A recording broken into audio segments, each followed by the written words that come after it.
চিঠিটা পড়ব সেটা অমৃতা প্রীতম লিখেছিলেন সাহির লুধিয়ানাকে।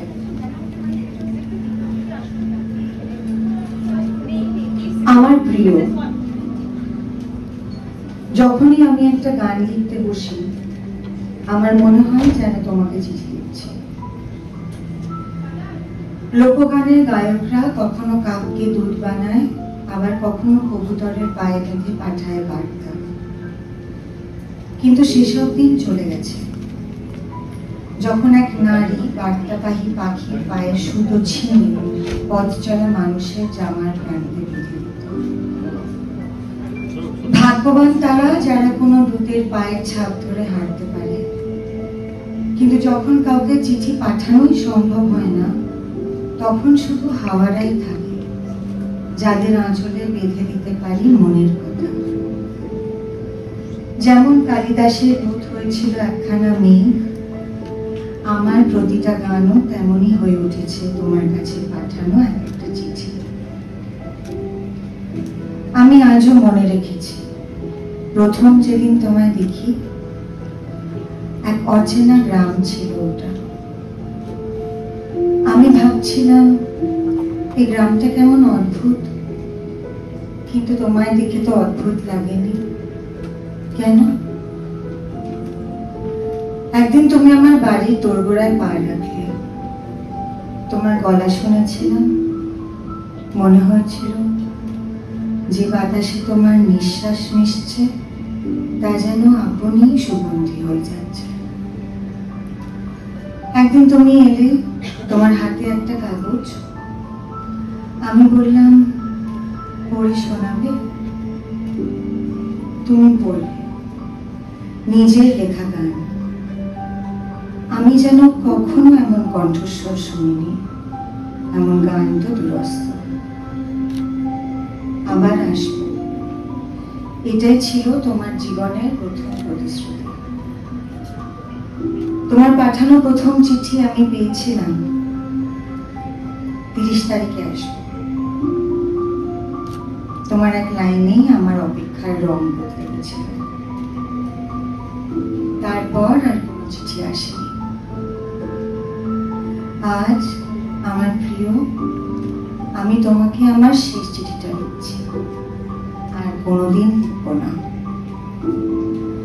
আর যখন তুমি আমার বুনো গানগুলো পড়বে তখন এটা ভেবো না যে আমি তোমাকে চিঠি লিখতে ভুলে গেছি।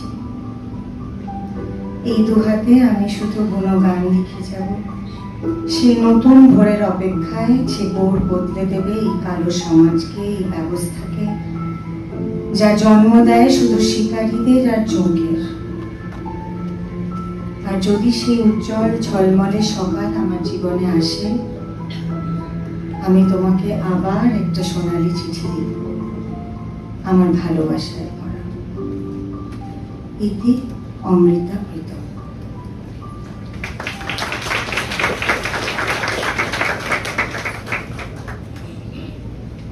নমস্কার সকলকে, শুভ সন্ধ্যা। আমি একেবারে প্রথমে যে চিঠিটি পাঠ করছি সেটি চিত্রকর ভিনসেন্ট ভ্যান গঘ তাঁর ভাই থিওকে লিখছেন।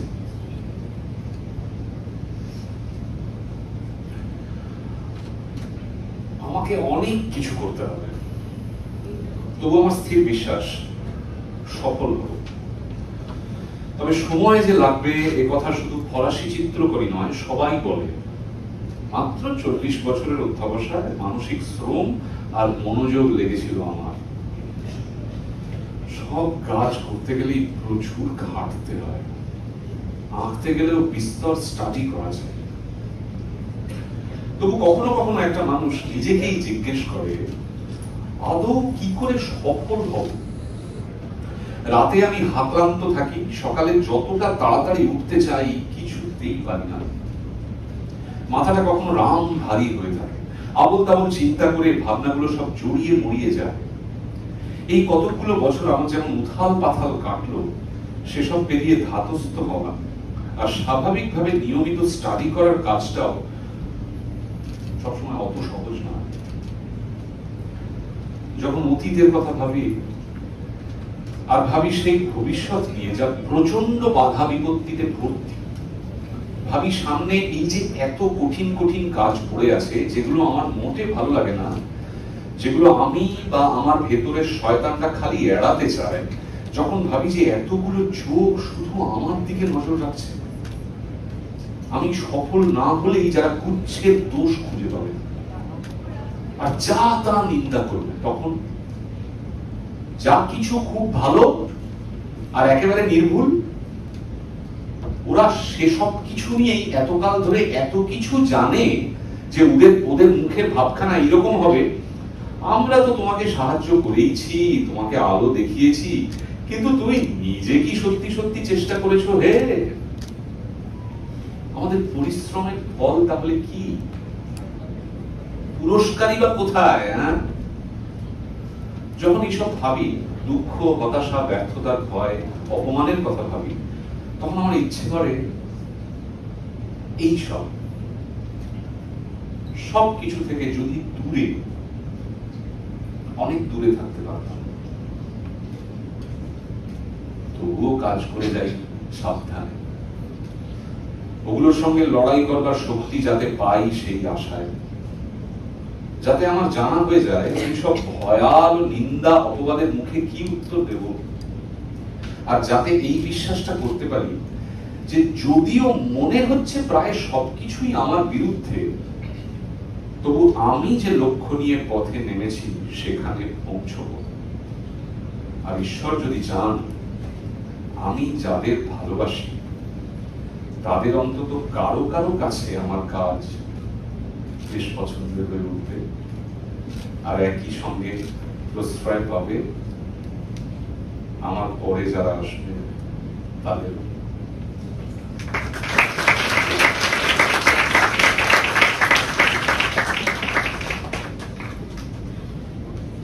আমি আজকে যে কটা চিঠি পড়বো তার মধ্যে এই চিঠিটা আমার মনে হয় সবচেয়ে বেশি দৃঢ়, বলিষ্ঠ।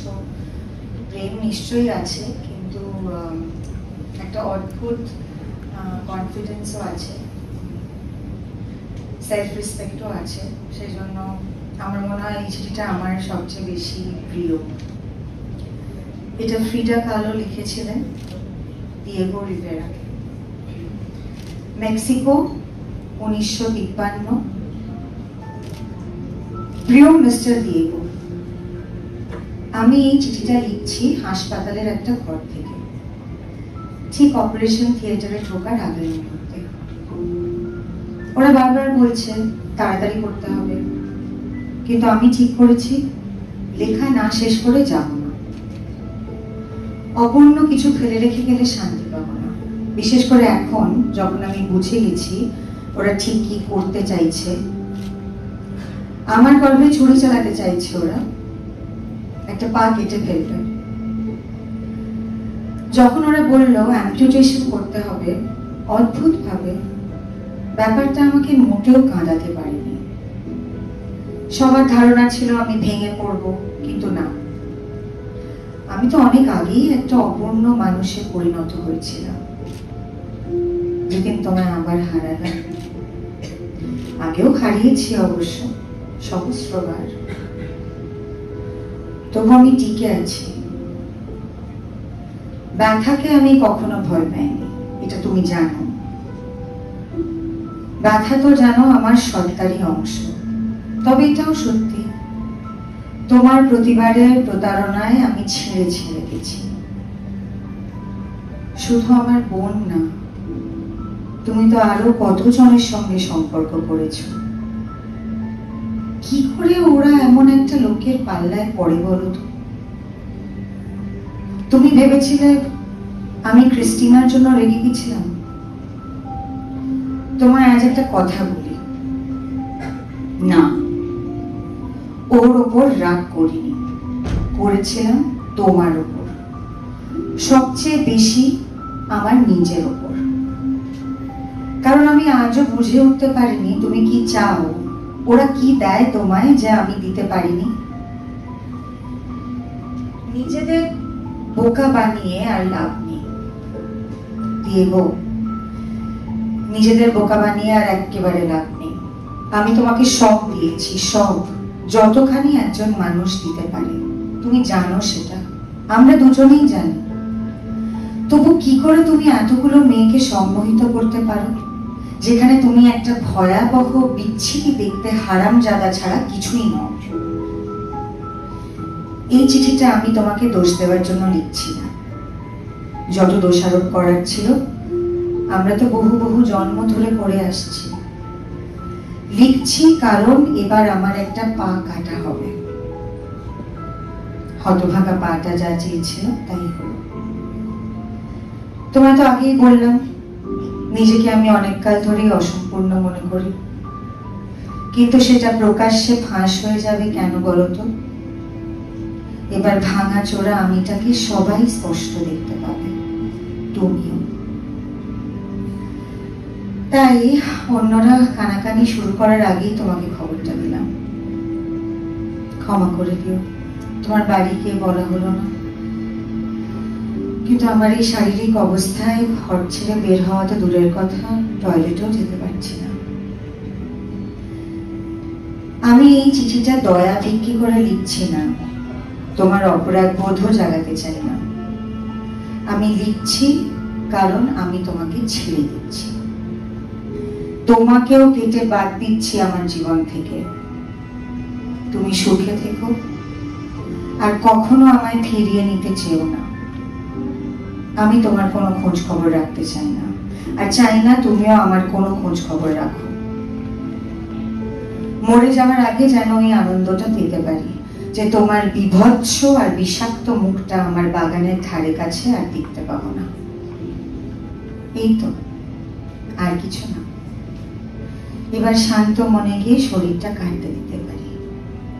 বিদায়, একজন পাগলি মেয়ে যে তোমাকে এখনো ভীষণ ভাবে ভালোবাসে। তোমার ফ্রিডা।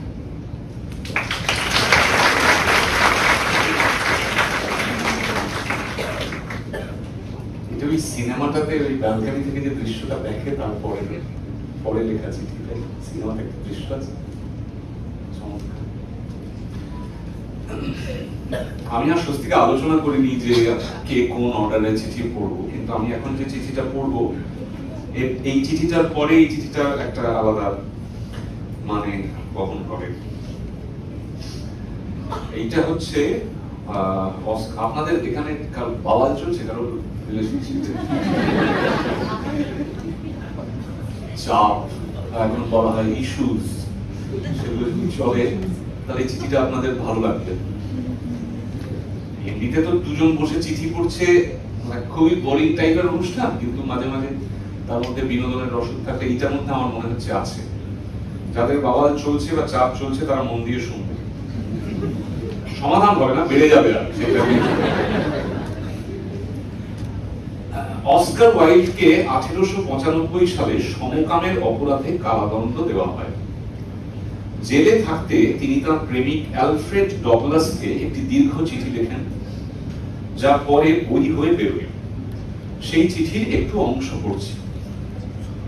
প্রিয় পসি, দীর্ঘ ও নিষ্ফল প্রতীক্ষার পর ঠিক করলাম আমি চিঠি লিখি। তা তোমার পক্ষেও ভালো, আমার পক্ষেও।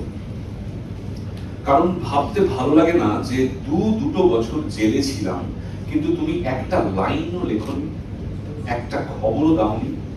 আমি শুধু যন্ত্রণাই পেয়েছি। আমাদের দুর্ভাগা আর অভিশপ্ত বন্ধুত্বের ফল হয়েছে আমার ধ্বংস আর বেইজ্জতি। তবু আমাদের পুরনো প্রীতির সম্পর্কের কথা আমার প্রায়ই মনে পড়ে, আর মনে হয় আমার হৃদয়ে যেখানে প্রেম ছিল সেখানে ঘৃণা, তিক্ততা আর বিদ্বেষ এসে চিরস্থায়ী আস্থানা করলে তা খুব দুঃখের ব্যাপার হবে। তুমিও নিশ্চয় তোমার হৃদয়ে অনুভব করবে আমার অনুমতি ছাড়া আমার চিঠিগুলো প্রকাশ করা বা আমায় না জিজ্ঞেস করে কবিতা উৎসর্গ করার চেয়ে আমায় একাধটা চিঠি লেখা ভালো, যখন আমি জেলখানায় নিঃসঙ্গ জীবন কাটাচ্ছি। যদিও সেক্ষেত্রে পৃথিবী জানবে না তোমার লেখায় বিষাদ না সংজ্ঞাক, অনুতাপ না নিরাসক্তি কি ফুটে উঠছে। তবে আমি সবচেয়ে দোষ দিই নিজেকেই, কারণ আমারই জন্য তুমি আমায় নৈতিক অধঃপাতের পথে নিয়ে যেতে পেরেছো। চরিত্রের আসল ভিত্তি হলো ইচ্ছা শক্তি, আর আমার ইচ্ছা শক্তি হয়ে পড়েছিল পুরোপুরি তোমার ইচ্ছার অধীন। শুনতে খুব বাজে লাগছে, কিন্তু কথাটা সত্যি। তার কারণ ছিল অনেকগুলো। প্রচুর বিচ্ছিরি পরিস্থিতি তুমি এক নাগাড়ে তৈরি করতে, তখন তোমার শরীর ও মন এমন বিকৃত হয়ে উঠত যে তোমার দিকে তাকানো যেত না, তোমার কথা শোনা যেত না। এসব না করে বোধহয় তুমি থাকতে পারো না। আর তোমার বাবার কাছ থেকে পেয়েছো জঘন্য ম্যানিয়া, অকথ্য কদর্য সব চিঠি লেখা। তাছাড়া নিজের আবেগের উপর তোমার এতটুকু নিয়ন্ত্রণ নেই। কখনো ঘুম মেরে বসে আছো তো আছোই, আবার আচমকা কখনো মৃগী রোগীর মতো কেঁপে কেঁপে রাগ করছো। এই সবকিছুর উপদ্রবে তোমার গাদা গাদা চাহিদার কাছে আমার আত্মসমর্পণ না করে উপায় ছিল না।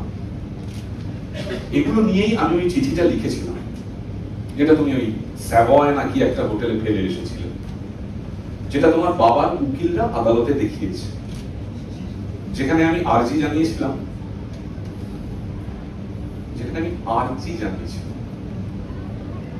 আর সঙ্গে ছিল কিছু বিষাদ।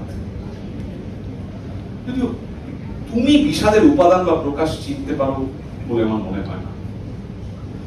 তুমি একজনকে ক্লান্ত করে তোলো। এ হচ্ছে বৃহৎ স্বভাবের ওপর ক্ষুদ্র স্বভাবের জয়, সবলের ওপর দুর্বলের প্রভুত্ব, যেটাকে আমার একটা লেখা নাটকে বলেছি একমাত্র স্বৈরাচার যা বহুদিন টিকে থাকে। তোমার সবচেয়ে হীন উদ্দেশ্য, সবচেয়ে পাতি ইচ্ছে, সবচেয়ে নিচু আকাঙ্ক্ষা তোমার কাছে প্রায় অলঙ্ঘনীয় আইন, আর সেগুলো অনুযায়ী চালিত হতে হবে অন্য লোকের জীবন, আর দরকার হলে তাদের নীতিহীন ভাবে তুমি ছুঁড়ে ফেলবে। তুমি জানতে একটা হাউমাউ করে সিন ক্রিয়েট করলে তুমি জিতবেই, আর তাই তুমি খুব স্বাভাবিকভাবেই এবং মনে হয় না খুব ভেবেচিন্তেই অশ্লীল হিংস্রতার একেবারে চূড়ান্ত করে ফেলতে। আমার প্রতিভা, আমার ইচ্ছা শক্তি, আমার টাকা পয়সা সবকিছুকে নিজের করে নিয়েও তোমার অতলান্ত অন্ধ লোভের চোটে তুমি তোমার গোটা অস্তিত্বটাই চাইতে শুরু করেছিলে এবং নিয়েও নিয়েছিলে। আমার জীবনের সবচেয়ে গুরুত্বপূর্ণ কষ্টের মুহূর্তে, মানে আমার সবচেয়ে ভুল পদক্ষেপটা নেওয়ার ঠিক আগে, একদিকে ছিল তোমার বাবা যে আমার ক্লাবে গিয়ে যাচ্ছে তাই মন্তব্য লেখা কার্ড রেখে গিয়ে আমায় আক্রমণ করছে, আর একদিকে ছিল তুমি যে আমায় কদর্য চিঠি লিখে আক্রমণ করছে। যেদিন আমি তোমার সঙ্গে পুলিশ কোর্টে গেলাম তোমার বাবার বিরুদ্ধে হাস্যকর ওয়ারেন্টের জন্য আবেদন করতে, সেদিন সকালে যে চিঠিটা আমায় লিখেছিলে সেটা বোধহয় তোমার লেখা সবচেয়ে খারাপ চিঠি একটা। তোমার আর তোমার বাবার মধ্যখানে পড়ে আমার মাথা গুলিয়ে গিয়েছিল, বিচার বুদ্ধি হারিয়ে ফেলেছিল। তার জায়গায় এসে বসেছিল শুধু একটা আতঙ্ক। আমার মনে হচ্ছিল তোমাদের দুজনের হাত থেকেই আমার পরিত্রাণ নেই। জবাই করতে নিয়ে যাওয়া ষাঁড়ের মতো তালকানা হয়ে চলছিলাম। একটা বিরাট মনস্তাত্ত্বিক ভুল করে ফেলেছিলাম। আমি সবসময় ভাবতাম ছোটখাটো ব্যাপারে তোমার ইচ্ছে মেনে নেওয়াটা এমন কিছু ঘটনা নয়। মোক্ষম সময় আমি নিশ্চয়ই আমার ইচ্ছা শক্তিটাকে ঠিকঠাকই প্রয়োগ করতে পারবো, তা হয়নি। সবচেয়ে জরুরি মুহূর্তে আমার ইচ্ছা শক্তি পুরো ব্যর্থ হলো। জীবনে আসলে ছোট ব্যাপার বড় ব্যাপার বলে কিছু হয় না, সবকিছুই সমান মূল্য।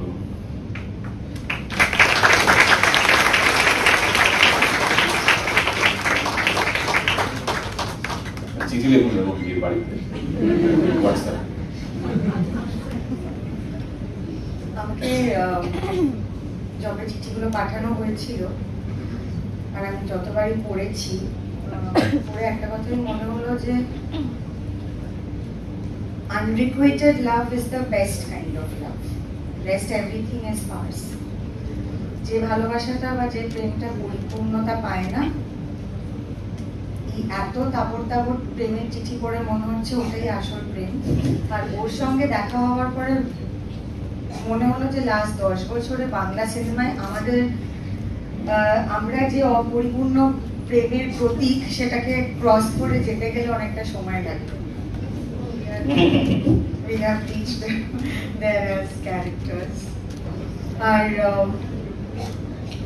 সিমন দু বুভন ওনার বই সেকেন্ড সেক্স, সেটা সারা বিশ্বে মোটামুটি ফেমিনিজমের উপর টেক্সট বুক। কিন্তু প্রেমের জায়গায় এসে আমরা ফেমিনিজমটাকে যেভাবে চিনি বা যেভাবে বুঝি, বা ফেমিনিজম মানে আমাদের গতানুগতিক ভাবনা হচ্ছে যে নিশ্চয়ই সেটা অ্যান্টি প্রেম, অ্যান্টি ভালোবাসা, অ্যান্টি পুরুষ মানুষ, সেটা আদৌকেও কিছু নয়। কিন্তু যে যতই মানে কি বলবো ফেমিনিজম নিয়ে কথা বলুক বা চর্চা করুক, বা যা যা আমরা বুঝি ফেমিনিজম মানে কি, মহিলাদের রাইটস, ইকুয়ালিটি, সব কিছু নিয়ে কথা যতই আমরা বলি না কেন মেয়ে হয়ে, ভালোবাসার জায়গায় এসে কিন্তু আমরা সবাই হিরো। সেখানে আমাদের নাম, আমাদের পপুলারিটি, আমাদের ইন্টেলেক্ট সবকিছু একটুখানি ফিকে পড়ে যায়।